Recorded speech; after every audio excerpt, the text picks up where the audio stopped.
I am going to be defending a thesis today. And my thesis is that memes make the world a better place. So as y'all probably know, the jester was a legitimate position in the king's courts of olds back in the day. And the jester actually wasn't just a clown. The jester actually had a good amount of power and influence. I think there's just a lightheartedness that comes with traditional values, and it comes with having a clear conscience and a good moral reasoning. And I think those are some of the things that the left has kind of lost in a lot of ways. But I was reminded of a Daily Wire video I watched a while back.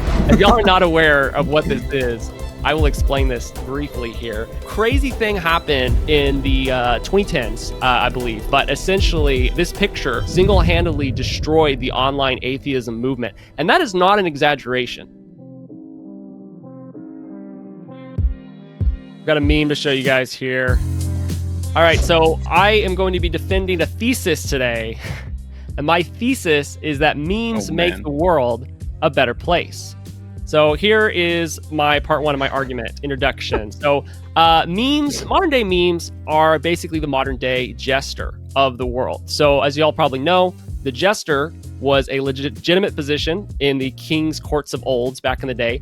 And the jester actually wasn't just a clown, the jester actually had a legitimate, good amount of power and influence on the court because he could tell jokes, and through his wit, he was allowed to basically mock anyone in the court without being punished for it, including the king. In many cases, he could openly mock the king as long as it was thinly veiled in a joke, and he wouldn't get in trouble. And through that, it actually allowed the jester to kind of sway the court a little bit because nobody wanted to be mocked openly by the jester. And so it allowed him to deflate inflated egos and critique perversely wielded power, which is something that memes do today. So you guys are probably familiar with the whole culture war we've been going on. What's interesting is the right versus the left culture war that's been occurring.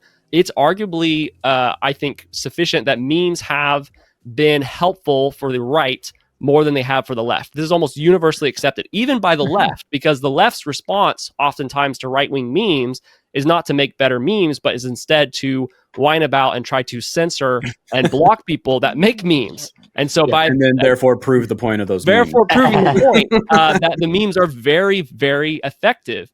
And so can I just say, I want to censor this meme right now because I didn't realize that lady man at the bottom had an yerba mate drink until I pulled mine out and was like drinking it, and then I realized it's right next to me, and so not directed towards anybody. So you've got here's my. I like yerba mate as well. Oh, that's funny. Yeah, those are two different things. You've got the more super powered granola thing, actually. Just so you know, that's kombucha. Wow. She's drinking yerba mate. You took it a step further, just so you know. I know, close enough. It's affecting me. I'm gonna cancel this episode. Well, that explains a lot here lately, Troy. I'm just gonna leave it at that. But yeah. All right. Yerba mate back to you, Reese. Good stuff. Continuing on with my argument hurt at this point. Before I let you guys comment on this. So it's not just politics, right? It's not just politics, and I'm going to make this point stronger later, but we're talking culturally a lot today. So memes have not just helped the right-wing political scene, they've actually encouraged, and I'd say even reawakened, interest in traditionalism and also Christianity among the younger generations, both. And I'm going to get into this. And before I get into that, though, continuing on with the whole, the memes have helped the right more than they've helped the left.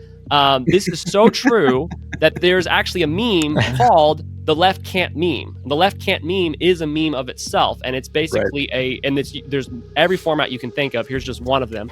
But you can see here, the joke is being that right-wing people, or AKA just normal people, whether they're right-wing or not, they're able to make funny memes, right? Because they have a normal sense of humor. But the left has what they call the wall of text.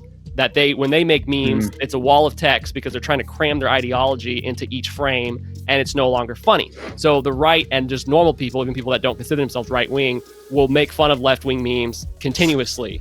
And this is, and I'm sure that they do it under the guise of intellectualism too. Well, we're just smarter. Yes, and we will get into that intellectualism. So I'm opening up the floor to you guys real fast here. What do you think, before I get into my two more arguments about how memes have helped the world, What do you think about this whole idea about the memes being more helpful to the right, to the left? Do you think that's accurate? And if so, why? Absolutely more. Yeah, it is more helpful to the right, because I think that memes, what they do is they kind of bring us all to a level playing field. Well, I mean, I'm literally about to talk about how you'd explain the gesture thing. Like, that's perfect. That's exactly what they do. The idea that now nobody can really have too much hubris, like it's just, we all can just be real about what's happening with a little bit of humor thrown in there. And that generally benefits the right, because the left has a tendency to be extreme. So I would say it's because what memes do is they amplify. So when the right memes, they amplify a stupid idea and it shows how egregious and stupid it is. When the left memes, it also amplifies a stupid idea and it shows how egregious it is. So they own themselves, that they can't. It's kind of like, it's like the opposite of the definition. It's just like, by definition, it can't work because there's nothing to meme about. There's nothing to exaggerate and prove your point. You prove the other side's point when the left memes, they prove the right's point. So it's just inherently can't work. That's my point. That's my thought, is it's just an exaggeration. Probably the same thing as with the gesture. They take the natural line of reasoning and exaggerate it to prove the point, and therefore it makes the point and is funny. And the left can't do that.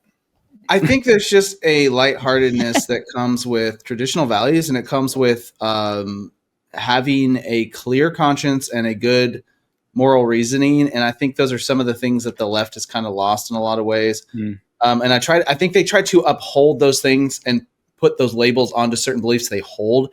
But I was reminded of a Daily Wire video I watched a while back. This was from 4 years ago, but the title of it is From Unhappy Liberal to Hopeful Conservative. Amala, and I don't know how to pronounce her last name, but it's Ekpunobi. Maybe y'all know who that is. She's an African-American conservative influencer now, but she just talks about how she was super unhappy and just upset all the time as a liberal activist. And when she be angry about everything, just angry, it's angry like is the currency. Yeah. And it's like, I think that's the difference. It's like, it's not liberals and conservatives. It's angry people versus people that are not so angry. I think that's really what it is.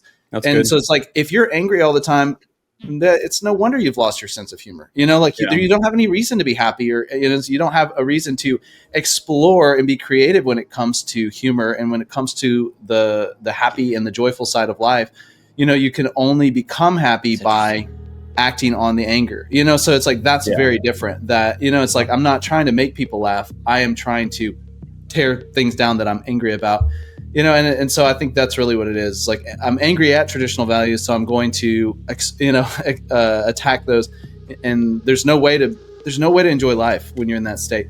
That anger is meant to be an emotion that we carry one or two steps forward and not beyond that. It's not something we carry for years and years. It messes with your soul. Great point. I have a question though. Sorry. What's your question, Doug? It's okay. It's the thing that I've wondered sometimes, because I've seen the left can't meme kind of things, is I always wonder if somehow though we are in a little bit of an echo chamber, and we think the left can't meme because we don't get fed the left's memes because we don't respond to it. So are you gonna make a meme out of that, Doug?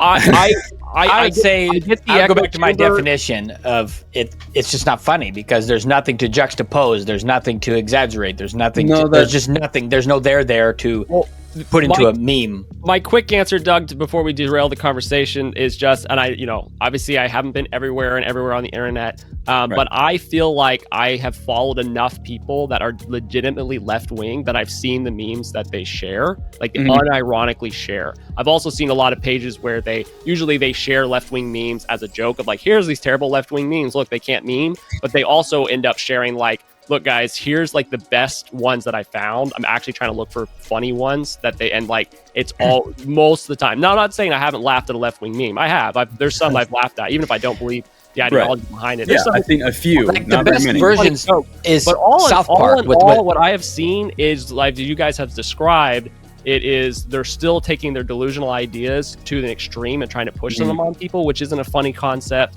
They're very angry and bitter sounding, which isn't a funny concept. There's many problems with it where it undercuts the humor of most of them. So So that's my that's a good point. Yeah, that makes sense. I was just wondering how deep the echo chamber might go on that, because that's a real thing that we do have to consider. Like, I don't get fed that stuff because I don't look at that stuff. So it maybe is we real do have thing. funny If memes. somebody in the comments below can point us to an example of legitimately funny left-wing memes, I would love to see them. But I think what I'll just say this real quick. What stand-up comedians do to make you laugh most of the time is they make fun of themselves, or they make fun of the camp that they're in.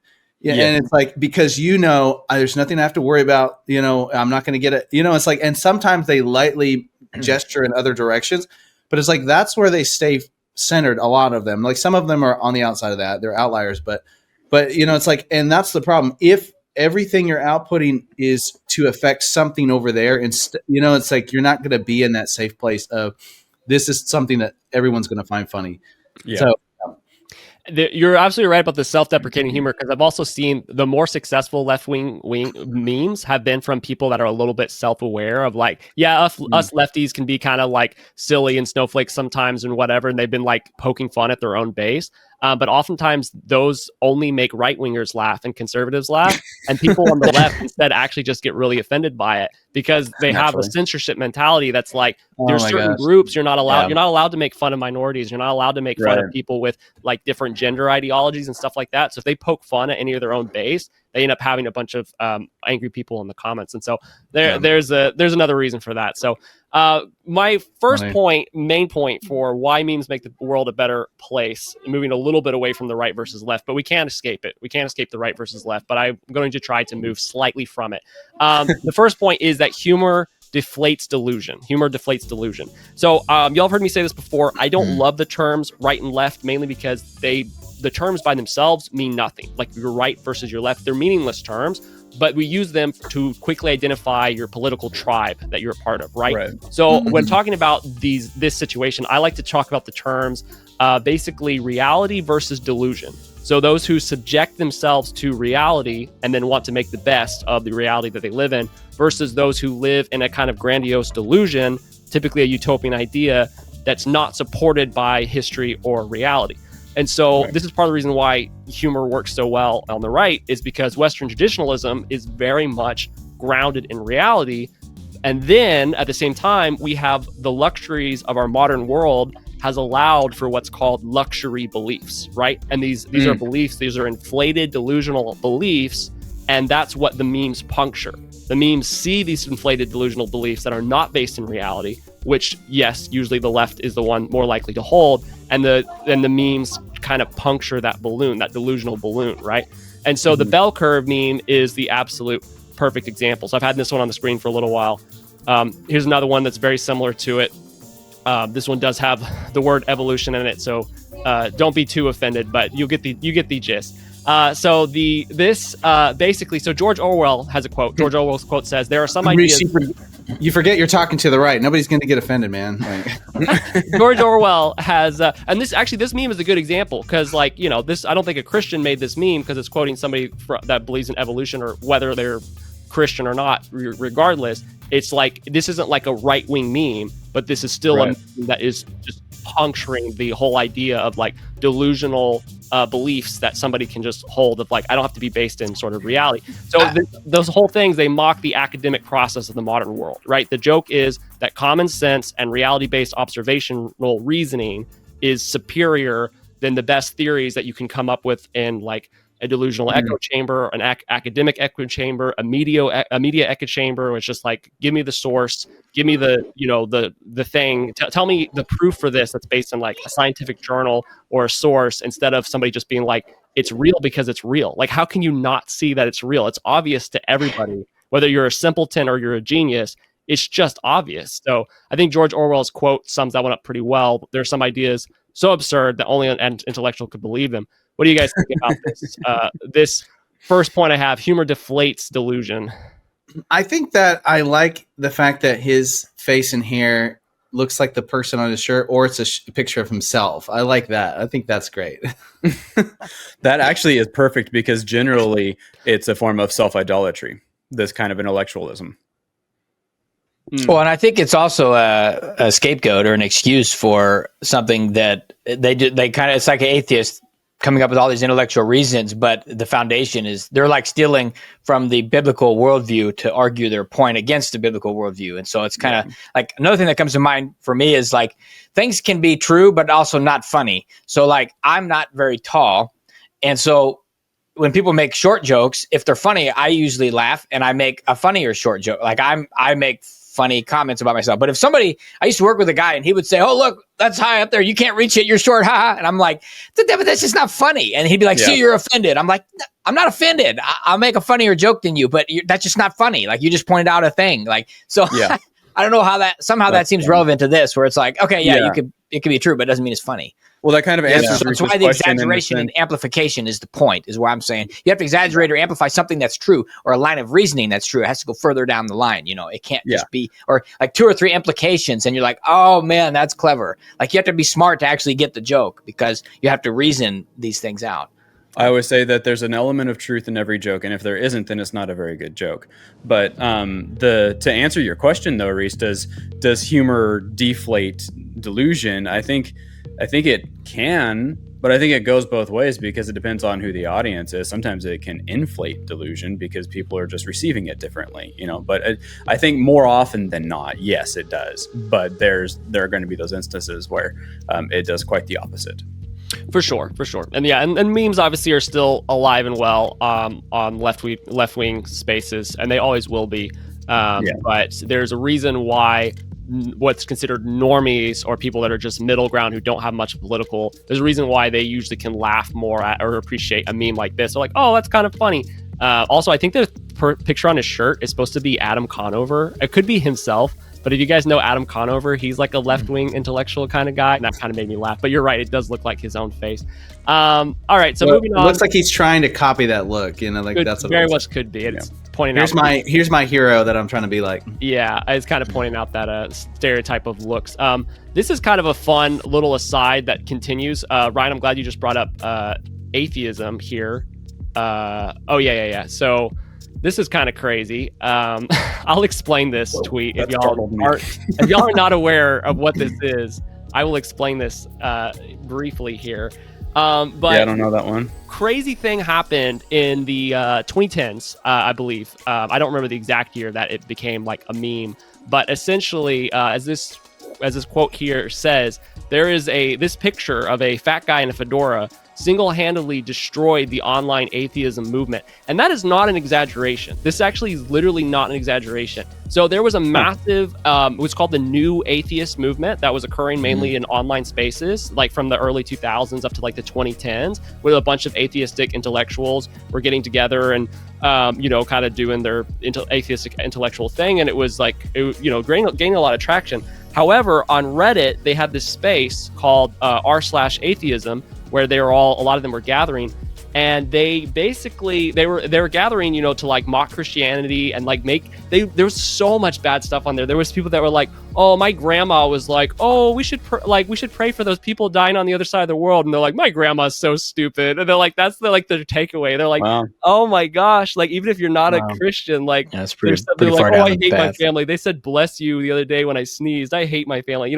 Stupid stuff like that. So people started mocking some of this stuff, but they let their egos get too inflated, as explained in this video called "How Reddit Ruined Atheism." That it goes through the entire story, which I'm not going to recount. But basically, the gist of it, the breaking point was this quote, which is a real quote by somebody on the atheistic forum called that actually looks like this, a guy that wears fedoras. And the quote is, "In this moment, I am euphoric, not because of any phony God's blessing, but because I am enlightened by my own intelligence." And this quote blew up, and because he had a fedora on, it sparked the fat atheist wearing a fedora meme. And suddenly, basically overnight, through memes, atheism as a whole, which used to be cool, literally became cringe overnight. Atheism became completely cringe, and still is to this day. Still is. If somebody says they're an atheist, like in online spaces, somebody's dropping fedora tipping hat. Wow. It's absolutely happening. But not only did it make atheism cringe in reaction to that, it actually made Christianity more based in online spaces and reignited an interest in traditionalism and Christianity amongst young people, which is absolutely hilarious. I have one more meme here. Wow. that kind of shows a little bit of what I'm talking about. Nice. Before I move on, but y'all have any comment before I get to my last couple points here? I just think that's great. It's wonderful to see that. Wow, that's well done. And if you weren't if you were not chronically online, you probably the only reason I know that this even occurred was because I've watched way too many YouTube videos sort of like retelling the story for those who were not chronically online and didn't get to witness what's happening. You know, right. I was online, but I was watching the debates that were happening in that place, like with Richard Dawkins and all this kind of stuff, and then like John Lennox and these guys just shredding these people. I mean, it's just unbelievable how they use their own arguments against them, and I mean, it's amazing. Like they try to say nothing existed and then nothing exploded, and so he said all they did was redefine what nothing was to be a bunch of gases that could explode. It's like that's not nothing. So like, right? He's like, why should I read the rest of your book if you don't even know what nothing is? Like, oh my gosh. Good point. Very good point. All right, moving on to my next major point about what memes do. This one, Ryan, you sent this one in. So the next thing that memes do, building off of the last one, humor punctures delusion. Humor also mocks coercion, and censorship is underneath coercion. So the moment somebody says, you can't do this, or you can't say that, or you must think and behave this way, the overwhelming temptation for all of us with normal human nature is, of course, to immediately do that thing that they said don't. Right. Immediately, like, you can't, don't touch this thing, or like, okay. So basically, I switch over here. Especially in America, we're like, you don't tell me what to do. Especially in America, American one. So that's right. We saw this come out full force, of course, during the last epidemic mandates, all of the mandates, all of them all together, all the mandates. So I'll have to get into that. Everyone knows what the mandates were. But you saw this come out. The memes came out absolutely in full force.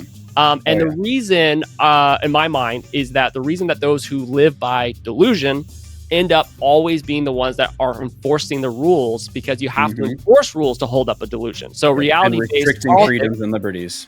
What? And restricting freedoms and liberties. Exactly.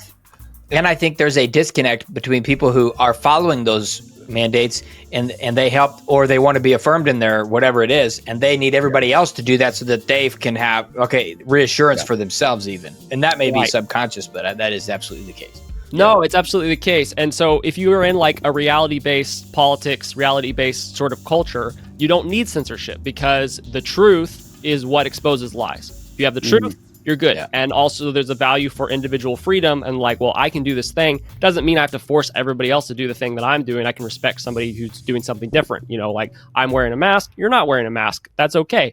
But if you live in a delusion in your mind of how things have to be, and it's not based in something that's, you know, really enforceable, you have to make it enforceable. And so delusion politics requires censorship, requires coercion, and those to function, right?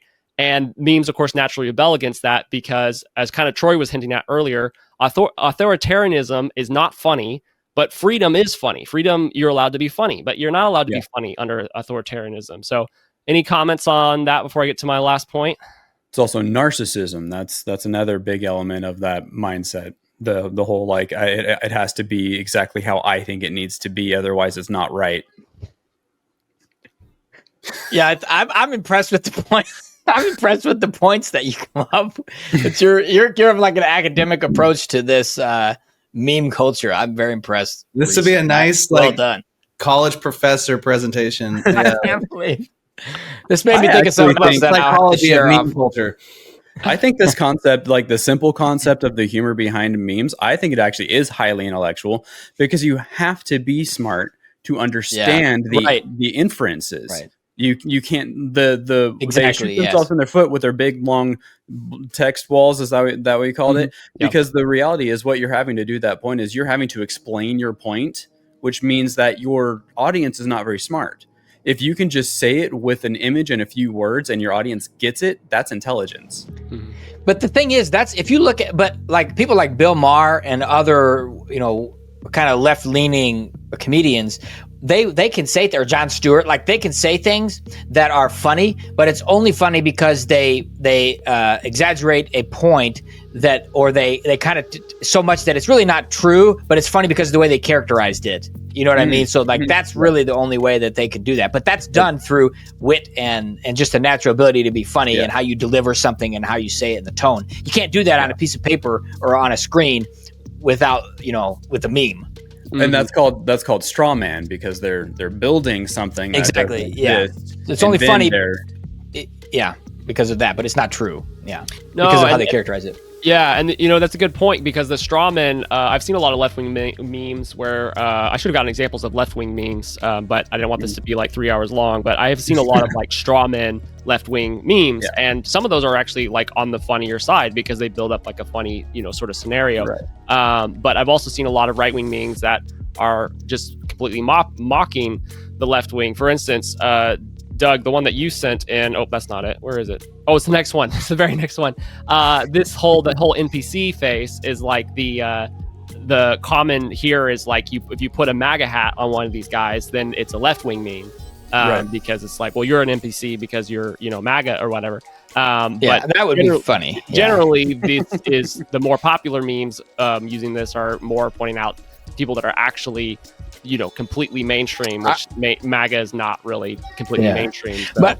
But if you had pulled this up with a bunch of MAGA hats, I would have probably laughed at that and been like, yeah, I'm part of MAGA, but sometimes it does kind of seem like that. Like, that is funny. Yeah, see, you can laugh at yourselves. It's good. And then that again, that's the better. The left-wing memes I've seen, that's honest, those are little bit of the better ones, I would say. So it's not like they're completely void of humor.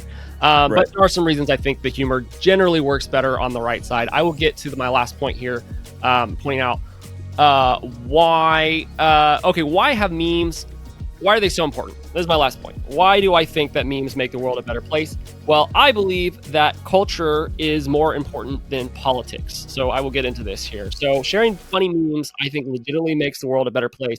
But also, they do not have to be explicitly right-wing memes. They just have to be funny. And the reason I've stated before is I think humor naturally supports reality-based living and also freedom from coercion. For those things I stated before, like humor naturally deflates delusion. Humor naturally deflates coercion. As long as the humor is allowed to make fun of whatever it wants, it tends to gravitate towards that way, or eventually that becomes the more popular memes, is because they are poking fun at delusions and poking fun at rebelling against coercion. And usually the ones that fit into, no, we want people to go towards delusion and coercion, those memes don't end up usually being the most popular ones because they're just not as funny because of the direction that they're moving towards. And so what I mean by culture is stronger than politics, I just basically mean you can have a well-run government that supports your rights, but if your society can still be taken over by delusional ideas, then you're not going to have a well-run government for long. And so John Adams, one of our founding fathers, said our Constitution was made only for a moral and religious people. So this means basically our culture determines if our government can remain faithful to its intended purpose. So I know it's a two-way street. Like, I know the kind of leaders and government you have affects your culture, but also your culture affects the kind of government that you're going to have. So my point in the memes actually makes for a better world and a better political environment is by having the deflating delusion, the mocking of coercion. It helps, the memes actually help encourage us to have a healthier culture that determines the kind of government that we're going to have. It's that two-way street is like we're putting pressure up on the government to say, hey, government, don't be delusional and don't censor us, because if you do, the mocking and the gesture is going to come out to no end. So that's my final point. What do you guys think to sum this up? I mean, I think it's a great point. It's downstream from culture, and I mean that, like, even that one with all the people saying I'm an independent thinker, like, it's funny because they all look the same and they're saying the same thing, but it could be true. Like, everybody could be thinking independently, and even underneath the MAGA hat, everybody is thinking little nuances and all that stuff. So, like, again, it's only funny on the character, based on the characterization. You know what I mean? So It's kind of like, but that's the way we get it. So I think, man, we need some more of these, man. This is funny. This one is huge. There's so many. I've seen so many amazing ones with this bicycle thing. Yeah, that one's I feel like that started during Obama, didn't it, or something? I don't know.